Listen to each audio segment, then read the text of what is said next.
Well, another week is here, and I had a few more photos, and I went through, and they reminded me of some things that happened.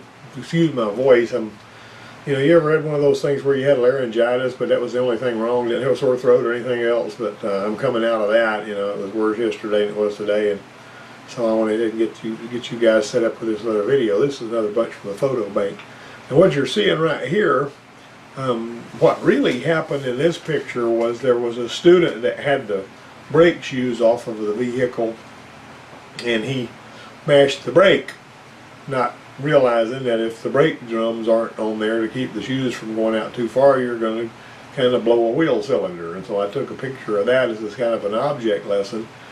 But you might remember that for about 10 years, General Motors had from 78 to 88, as I remember right, they had this starting in this year model right here, which was the 78. They had an issue with their brakes. You notice how that wheel cylinder just had this little spring lock thing that was holding it to the backing plate, and these little critters here, these little pistons that pushed against the shoes, didn't have notches in them or anything, and they were made out of a sort of a sintered metal. And so what would happen over a period of time, every time you'd mash the brake, this wheel cylinder would move a little bit, and eventually it would get to the point to where it wore this out, to where all of a sudden it would jump past the shoe instead of pushing on the shoe, and the brakes would fail without warning. Now this friend of mine had one of these vehicles. Well, he was actually a few years younger than me, but his dad had bought him this, his dad was a great big Chevy guy. He had a 60 model Chevrolet that went 100,000 miles and never burned any oil, and he would tell you about that any time you saw him, which I liked the guy. He was okay. But anyway, he bought his son one of these cars here, and this thing blew a wheel cylinder. And the thing about it is, he pulled into this farmer's yard, and the farmer and his wife were sitting on the tailgate of the pickup truck just talking. We're standing with it in front of the tailgate, and it was open, and he hit the brakes, and the brakes failed, and he rammed them into the tailgate and broke their legs, and it was just a mess. But the brakes failed on the doggone thing. When he mashed the brakes, it was like he mashed the brakes once and he had them, and the next time he mashed them he didn't. And so they fixed the brakes, and there was supposed to be some kind of a recall on these, where they put a little clamp of some kind on there to try to make that wheel cylinder stay a little more firm against that backing plate. Notice it didn't have any bolts, it just had this silly thing. So what happened was, he got the recall done, but that thing blew that wheel cylinder again the same way about 6 or 8 months later. And after that experience, until that man died, I'm talking about the guy who bought his son this car, and his son, they have driven Ford vehicles from then on. He got rid of every Chevrolet he had. His son, if you go see his son right now, he's driving a Ford pickup. But that Chevrolet just turned, that one vehicle and the experience they had with the brakes turned them completely against everything Chevrolet. And they had been a Chevy family for generations. But anyway, all I'm telling you is what happened. I'm not saying what I agree or disagree with, but somebody could have done a better job of building those brakes than that. All right. These are the channel lock pliers I was talking about. You already heard the story about the guy leaving them on the steam cleaner after he borrowed them from me. I just figured I'd take a picture of that pair of channel lock pliers and, lay it on my bench out there. I dug it out of my toolbox and everything. And that was just I won't charge anything extra for that. But this right here was one that the guy brought in his vehicle. Doggone if I can remember what it was. It seemed like it was some Asian make or maybe Euro or whatever, but I cannot for the life of me remember what that was. But we found this dirt dauber nest in one part of the evaporative system, and that was causing it not to take gas when he gassed it up. He'd go to gas it up and it would click off, and he'd try to gas it up and it'd click off. And the guy, to his credit, actually figured out there was something going on with that evaporative system, but he didn't have a lift to put it up on, and he couldn't, get in there and dig. We found this. Also, here's another thing. You know, on a lot of them, and they work various different ways, but for years they'd have a hose inside of a hose. In other words, in your fuel filler hose would have a smaller hose inside of it going down inside the tank to a certain level. So, because you need air inside that tank, you don't need it to be completely full. There needs to be some airspace in there. And so what it does is when that hose would go down in that tank, and the gas would get above that smaller hose that's inside the big hose that's sticking on into the tank, and I should have drawn you a diagram or shown you a picture or something, because I got some. That causes the gas, you know, the clicker to click off. You know, of course you can rock the car and put more in there, but it's not really a good idea in the days of evaporative systems, you know, when you can saturate a canister if you're not careful, and it's worse on some cars than it is others. Anyway, the dirt dauber nest, when we cleaned it out, he had gas able to go in there. Now this is a setup nitrogen bottle, dry nitrogen, and you can use dry nitrogen and some adapters with some air conditioner gauges like I got right here. Let's say you're looking for an AC leak and you don't want to put a bunch of Freon in there and use your sniffer and all. You're going to try something that won't cost quite so much. You can use this dry nitrogen with a regulator on it, and you can basically set the regulate the pressure. I usually try to put it at about 100 to 25 pounds. If you put it very much more than that, you may create a leak where there was not a leak before. But with that dry nitrogen charging up the system, you can actually spray your soap bubbles here, there, and yonder, and a lot of times you'll find where that thing's leaking by pumping it full of dry nitrogen pressure. And this is what I had set up at the college over there for that. We would find air conditioner leaks like that. It's really amazing to me how an air conditioner leak doesn't seem like it's very bad at all can get rid of the whole Freon charge in 2 days. I'm just making one little tiny bubble about every minute. You know, if you can see it where it's leaking, there's a little bubble of oil that'll come about 1/8 of an inch in diameter, and then it'll pop. You wait another minute and it takes another one. If it's got a leak even that small, it'll get rid of an entire refrigerant charge, and, you know, within a couple of days. And so if you've got one that's leaking, and it doesn't, you know, every month it needs to be recharged or something like that, you just about won't find that one without dye. So anyway, take that for what it's worth. This is my junk drawer. I figured you'd appreciate that. That's the shallow drawer on my toolbox, where for years I would throw stuff in there, like little knickknacks I didn't want to throw away because I thought I might need them. And you know how valuable a junk drawer is. Somebody could have offered me $150 or $200 or $500 for this drawer and everything in it, and I would not have sold it to them because it's too hard to replace all this stuff. Every mechanic that's been doing work for very long is going to have one of these, or at least one, and probably I had a bucket of wire harness connectors I showed you guys one time. I also had other junk drawers here and yonder, or junk cans that had bigger stuff in them, like nuts and bolts that were too big. This was mostly small stuff.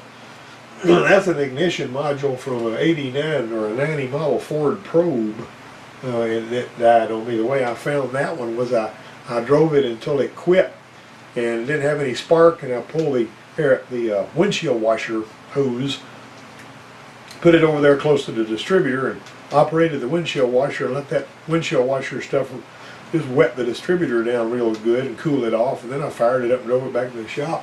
That module was what was wrong with it. Of course, you know, you got your various there's a glow plug from a Power Stroke, and the brake springs in there, and there's all kinds of other little nuts and bolts. I used to sometimes go in there when I had a few minutes and try to sort this stuff out in these little trays in there. But you know, there's some brake springs down in there, and there's a distributor gear, and these little plastic caps that goes on the starters whenever I would have an extra one of those or something. Some thrust washers from various things. There's an instrument voltage regulator, instrument panel voltage regulator from one of the old ones that had bimetal gauges on them. Anyway, you could probably freeze that picture and find all kind of stuff in there you could identify. It's even got a relay over there, you know. But I went out there and opened the drawer on my toolbox this morning and took that picture, so that's what it looks like right now. But anyway, this was a funny little story. the student came to me and he says, "Where do I put the keys to the GMC? I'm through. I've already parked it." It was this trainer vehicle. And I had this board hanging behind my door, and I hung keys on. You know, so those little things says, "Save a squirrel, replace your shocks," and all that hogwash. And that's what I think does. So anyway, I meant for him to hang it on here. Well, I went in my office, and this is what I saw. Of course, the word keyboard typically doesn't mean keyboard to a student who's used to seeing a lot of these, but has seen almost none of these. So anyway, that was just sort of humorous. I mean, the key was there, and he didn't do anything wrong necessarily, but I just had to take a picture of that. This right here I saw not far from here when I was coming back from my aunt's house one day. This car right here was hauling all of that stuff on the roof, turning, and I was thinking, some people just do what they have to do to get by, I guess, but that looks like a fairly nice car, and they got it sort of overloaded with stuff laying on the roof. Probably all canned to the roof and caved it in so it don't ever, everybody's seen those funny pictures of that one Volkswagen Jetta out there at that lumber yard. It looks like it's got about a ton of wood and stuff on it. It's squatting down, where it won't even move. But one day when I was pumping gas back in the mid-'70s, this guy on a brand spanking new Pontiac Grand Prix, back when they had those, those vinyl tops that were like, it was a top that was like half vinyl and half painted, the back part of it was vinyl, the front part of it was painted. And I saw scratches on this brand new green Grand Prix while I was gassing it up. And it was a full service gas station. The guy's standing there and I said, how did you get all these scratches on the top of your Grand Prix? And he says, "Oh, I was hauling some bicycles up there." Oh, hauling bicycles on top of a brand new car. I don't understand how some people think, but that's okay. It's his car and his bicycle, none of my business. All I did was just ask a question. I didn't say anything else to him about it. I was like, "Oh, okay." But anyway, this is a Merkur. I don't know if you've ever worked on one of these. Merkur. There's a couple of different models of it. They had a Merkur XR4 Ti. This was like an early '80s thing. And what always surprised me too is, I worked in the dealership, and people would bring cars in the dealership that really belonged in the junkyard, and they were willing to pay what we charged to fix them. There was a gray one like this they brought in there, and there was something wrong with the way it was idling or something they didn't like, or sometimes it would try to stall. I don't remember what it was. But this thing was in terrible shape. I mean, the car had that little 2.2 liter engine in it, and it was just smoking and had a little bit of engine noise to it, which they ignored all that. They just wanted it to idle good all the time. And so I cleaned the throttle body and did some other work, as I remember. And I took it on a short test drive like I usually do. It runs about a mile, going through the city and down by the airport road and come back up. And I stopped at a traffic signal out there almost when I got back to the bypass, and that thing started knocking and locked up on me. Just bing, like that. It's just sitting there. I said, "Oh, good grief." Well, the lady who owned the dealership pulled out there, and she actually used a cell phone that was built into the dash of her Mercedes to call the dealership and get somebody to come get me, because there were no cell phones in the days when I had that, But anyway, that was a kind of a funny story too. I brought this out. I replaced this lower radiator hose. This is looking up from the bottom, but it still leaks, and I don't know why. Well, when we got in there, we saw that this was why it still leaked. I may have shown this picture before, but I thought it was pretty comical. He was obviously working in the dark, laying on his back, just trying to do the best that he could with no light and no jack or anything like that, just reaching under there, And you can understand how something like that would happen. This car right here, this Mustang, see, it's all busted up and everything, belongs to one of the graduates that I put out in the field that's really, really, really good, really fast, and making good money. And he was driving along on this 2010 Mustang, and I don't think he'd done it work in the engine area, but I don't think he ever worked on any other part of the car. And all of a sudden the rear end locked up on this thing, and it turned over, and you can see the path that it took tumbling out into there. That's where it is upside down. And then after they got it turned back over and on its, he came out of that without so much as a scratch, as far as I can tell, because he was wearing a seat belt. But what happened was that little bolt right there that retains this, which is this thing, and there's the bolt. You're supposed to replace that bolt, or it's a good idea to replace it. Anytime you take one of these rear ends apart, it's a good idea to replace that bolt, because sometimes they like to break, and if they break the wrong way, or if something happens and they come out of there, which apparently his did, this bolt came out, and see, it's got this little Loctite on it, and this slid out while that carrier was spinning. You can see how catastrophic that was. Anyway, that totaled out that car. But the engine was still good, and he went and got another Mustang that had a blown engine. It was a couple of years newer maybe or something, and he stuffed that engine in it. You know, that guy could change an engine in like 6 hours or something. He was one of the fastest mechanics I ever trained. But anyway, that was the thing. This right here is a good pattern on the gears. You see how it's right in that little area right there is where your pattern's supposed to be, kind of down here. When that rear end is set up right, and the pinion depth and the backlash is set properly, you'll have a pattern when you got this grease on there.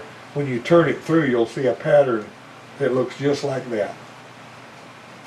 And if you ever see a brand new rear end that's never been under a vehicle, on some of these vehicles, you pull the cover off of them and you'll see this grease on there where they check that. Well, one time when I was working at the International dealer, you know, there's a crazy thing on that. I worked on big trucks and lawnmowers, because he sold Cub Cadet lawnmowers, and he also had semis and all that kind of stuff. And he also had International Scouts. And this one guy that I knew pretty well had this light green International Scout, and the rear end, what had happened was this carrier in the rear end had broken, and it was just making all kinds of racket. It was horrible, you know. Now, anybody that knows anything about this knows that the ring gear and the pinion, which drives this ring gear, are a matched set. You know, you can't just swap them out this way and that. You know, you got to basically have a couple that are made to run together, that have been that whenever they were built. You know, you replace a ring gear and a pinion in sets, not you know, not just one or the other. And if you don't set the rear end up properly, it will sing and whine. Furthermore, with this, if his carrier breaks like his did, and he drove it very long like that, you mismatch the gears by changing the wear pattern, and then you'll have gears that make noise that didn't make noise before because of what they went through and changing the grind pattern and all of them. And I found this out way back in the 70s. It was rough.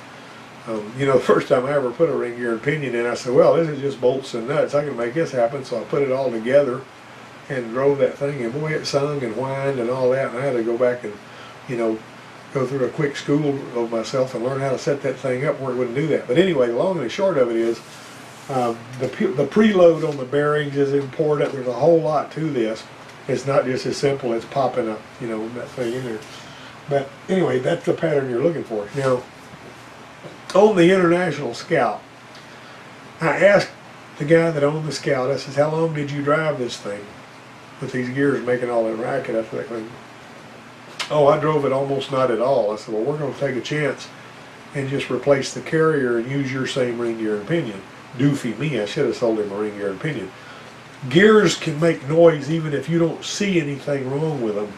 And it's that way in manual transmissions too. You can have noisy gears in a manual transmission, and looking at those gears, you cannot tell there's anything wrong with them. If somebody brought my dad a manual transmission, and just brought him the transmission and said they wanted it rebuilt because it was making noise, he would say, you need to take that and just carry it right back out of here, because if I can't drive it, I don't work on a manual transmission. Because you can't look at the gears and see what's wrong. He needed to drive it and listen so he would know which gears to go, rather than just hearing what the customer had to say. He needed to drive the car. Well, so I got this light green International Scout rear end all put back together and set up, you know, so the pattern looked real good like this. And I drove that thing, and that was a singing son of a gun. It sang and it whined, and I said, oh my word, this thing is going to have a ring gear and a pinion. And I said, and I know this guy's not terribly understanding about that, Now, the terrible thing about this is, this guy that owned this International Scout could have bought 5 International Scouts brand new and give them away and never miss what it cost. But he was real tight with his money. And he was a couple of years younger than me, too. Anyway, long and the short of it was, the boss man, he says, there is a rear end back down there behind the shop that has this same ratio. Now, you know, if it's 4-wheel drive, the ratio in the front and the rear, the tires got to be the same size, all that stuff. So he said, there's a rear end down there that's the same ratio as the one in this one. Came out from under a Scout.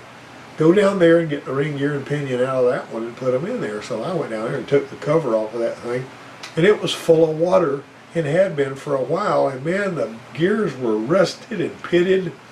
And it was like, man, how in the world am I going to make something like this work? This is stupid. So I took them back up there, took the gears out. Well, I went and told the boss first. I said, these are ridiculous, full of water. He said, just take the gears out there and put them in there anyway. Just see what happens. You know, he was paying me straight time, you know. So I said, all right, let's do that. So I went down there and broke that thing down and took his rear end back apart. And I put that rusty, pitted, pathetic looking ring gear and pinion in there, set them up, using the grease and all, and just to make sure I got the pattern as perfect as possible. That's one of the quietest rear ends I ever heard. I don't know why all those pits. I guess there was lots of room for the wall to be in those pits and all, but it didn't make any noise. That's a true story. But anyhow, let's move on.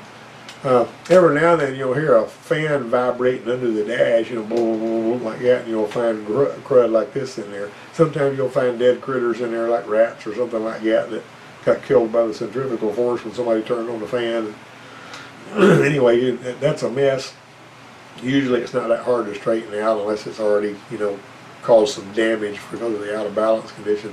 This friend of mine brought his wife's Toyota down there, and he said it's making noise. So we pulled the dash out, and there was something in there that looked like somebody had soaked a dish rag in bleach, and then after it dried and came apart and was all stringy and everything, it had worked its way down into that fan and messed it all up. I asked him if she'd ever had a cloth she carried on the dash, and he said no. It remains a mystery to this day how that stuff got in there, because their cars were always really, really clean. You know, some of these cars, and I have pictures somewhere of this kind of thing, will look like a hoarder lives in there. I mean, I'm talking about there'll be barely room to sit in the car, and in the seat over here is stuff piled up, and the floor's got stuff piled all the way up to the dash. The glove box may or may not be able to close because it's got junk in it. The back's got junk in it. They got just enough room to sit in the seat of the car and drive by themselves. And those cars are no fun to work on. Matter of fact, you just about need to get the customer to clean all that garbage out of there if you have to go under the dash on the right side.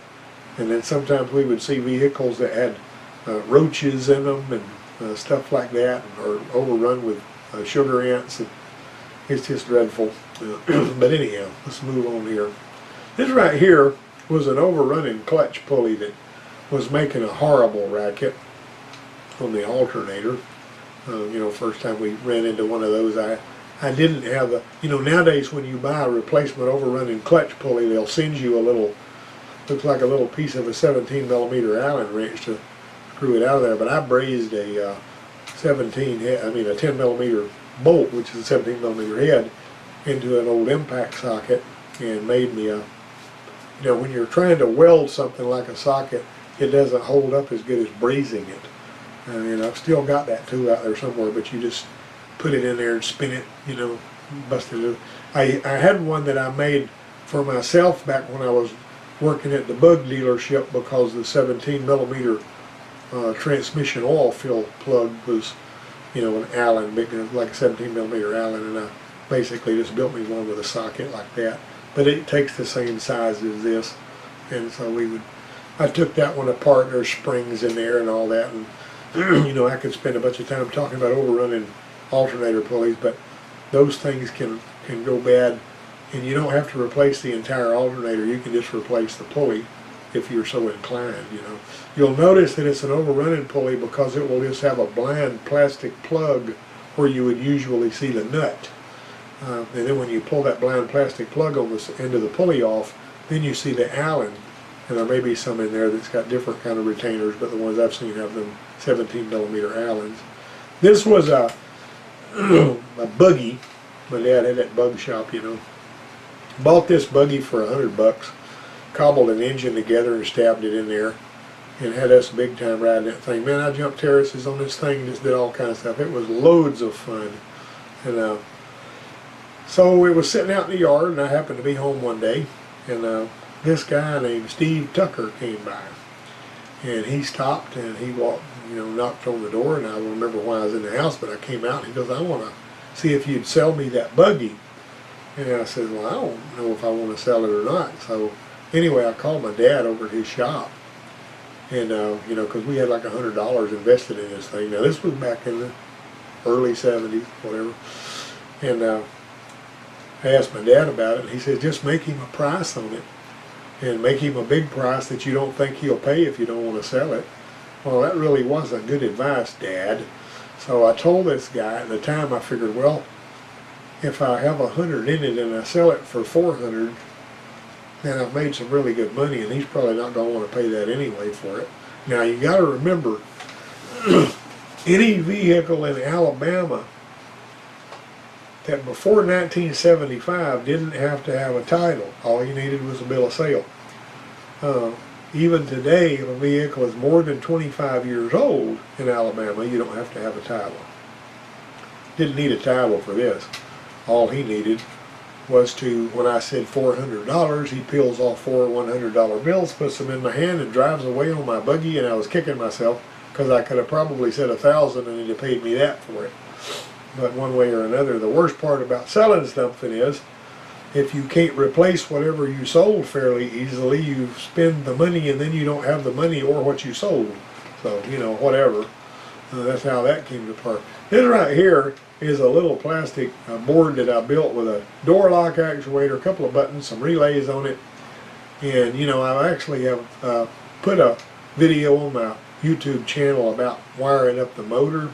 And this is another way that I did it. This is the way door locks work on a lot of vehicles. Chrysler did it, Ford did it on some of them, and they would have just little contact buttons in the door that would operate these relays.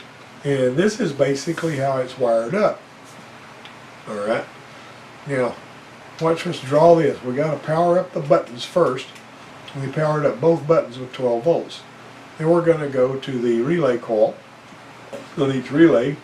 Now we're going to go to the bottom side of the relay coil. Has got to be grounded, so we're going to ground the bottom side of the relay coil. The common terminal goes to the motor from each relay. In other words, each side of the motor is fed from the one side of the relay. Then we're going to ground. We're going to ground the. There we go. See, you see what we're doing there. I can't talk fast enough to tell you what's going on, but watch that little motor spin whenever I mash one button and then another. Alright, now what we're going to do is we're going to remove all the wires, and we're going to wire it up again so you can get a good shot of it. And that's how that works. So, hope you got something out of that. What we used to see, rusty brake lines. This was on a fairly late model, I think a 2012 Chevy pickup, as I remember, belonged to the welding instructor at the college. And he said it needed a master cylinder. That's what he troubleshot it being a master cylinder. So he just, he had owned a shop that did some work and oil changes and stuff before he came to teach welding. And so, of course, he was also a welder. But anyway, when we put the master cylinder on there and bled it out, I noticed that this brake line was squirting fluid back there, and that's what the problem was. It wasn't the master cylinder. It was just rotten brake line. And so we got some of that fancy, expensive copper nickel alloy brake line like you buy from the parts store in big rolls. Easy to work with, easy to bend, easy to double flare. It's really wonderful stuff. Anyway, we replaced that. To put a brake line that rots as easy as that, see, these didn't do that. But that brake line, that is a crime to put something on there that's going to rust and cause the brakes to fail. Terrible. If I'd have been thinking, I'd put that slide up there by that, that 78 Malibu thing. Alright, this right here was a engine that was driven for way too long with a head gasket blown between two cylinders. Initially we thought it was just going to be a head gasket after we did our diagnosis, but when we pulled the head off, the block was destroyed. You know, now there's an outside chance that if somebody wanted to be a real fabricator, they could, you know, run that piston down and weld that, you know, fill it in with something, some brass or something, and file it off pretty and flat. You know, if you were in the middle of the Pacific and you were working on your doggone PT boat, and it was, you know, getting back home was, you know, live or die, you might want to try something like that. But I told them, I said, this thing's going to have a motor, because there ain't no way that you can fix that right there. They drove it way too long skipping it. It made a beautiful little, I mean, it almost looks machined there, but that gasket was blown between those two cylinders. This was my brother's 71 Thunderbird. This thing had one of those 375 horsepower 428s in it. It was the only one that came with that, with a 428 that had that much horsepower. Unusual car. I don't know who owned it before he got it, but it was a cream puff.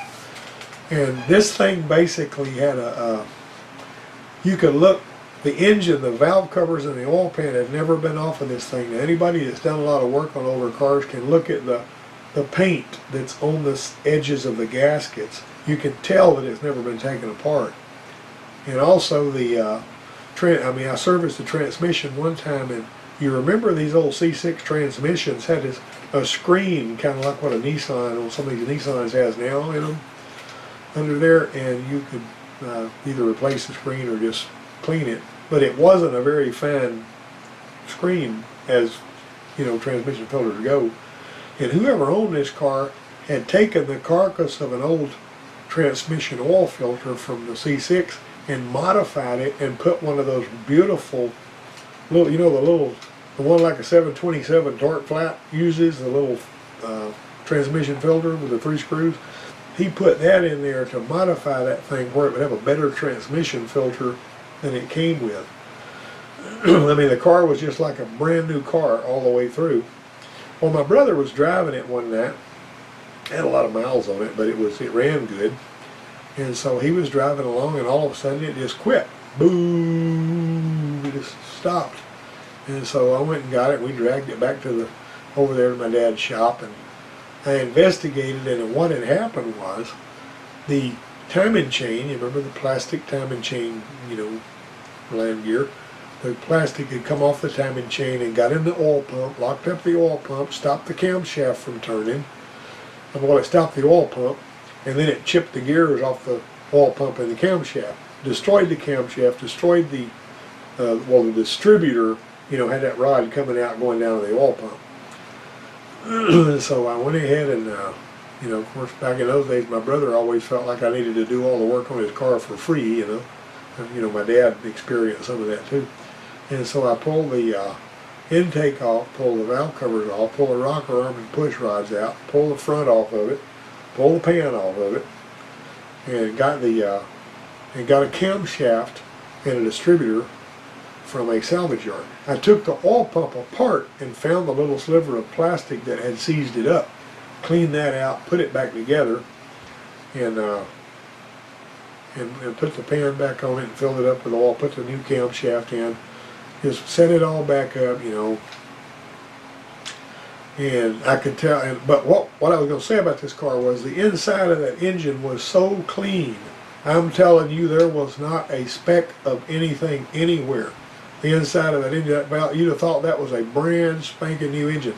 The only thing that killed it was all of those miles in that plastic cam gear, you know, the plastic and aluminum cam gear. Well, years earlier, and I didn't go back in there with a roller chain or nothing like that. Well, years earlier, the guy at Spence Battery down in Port Arthur had told me that people put the steel gears on there, but the steel gears are so heavy they cause the timing chain to stretch, and ultimately you lose power because of a stretched timing chain.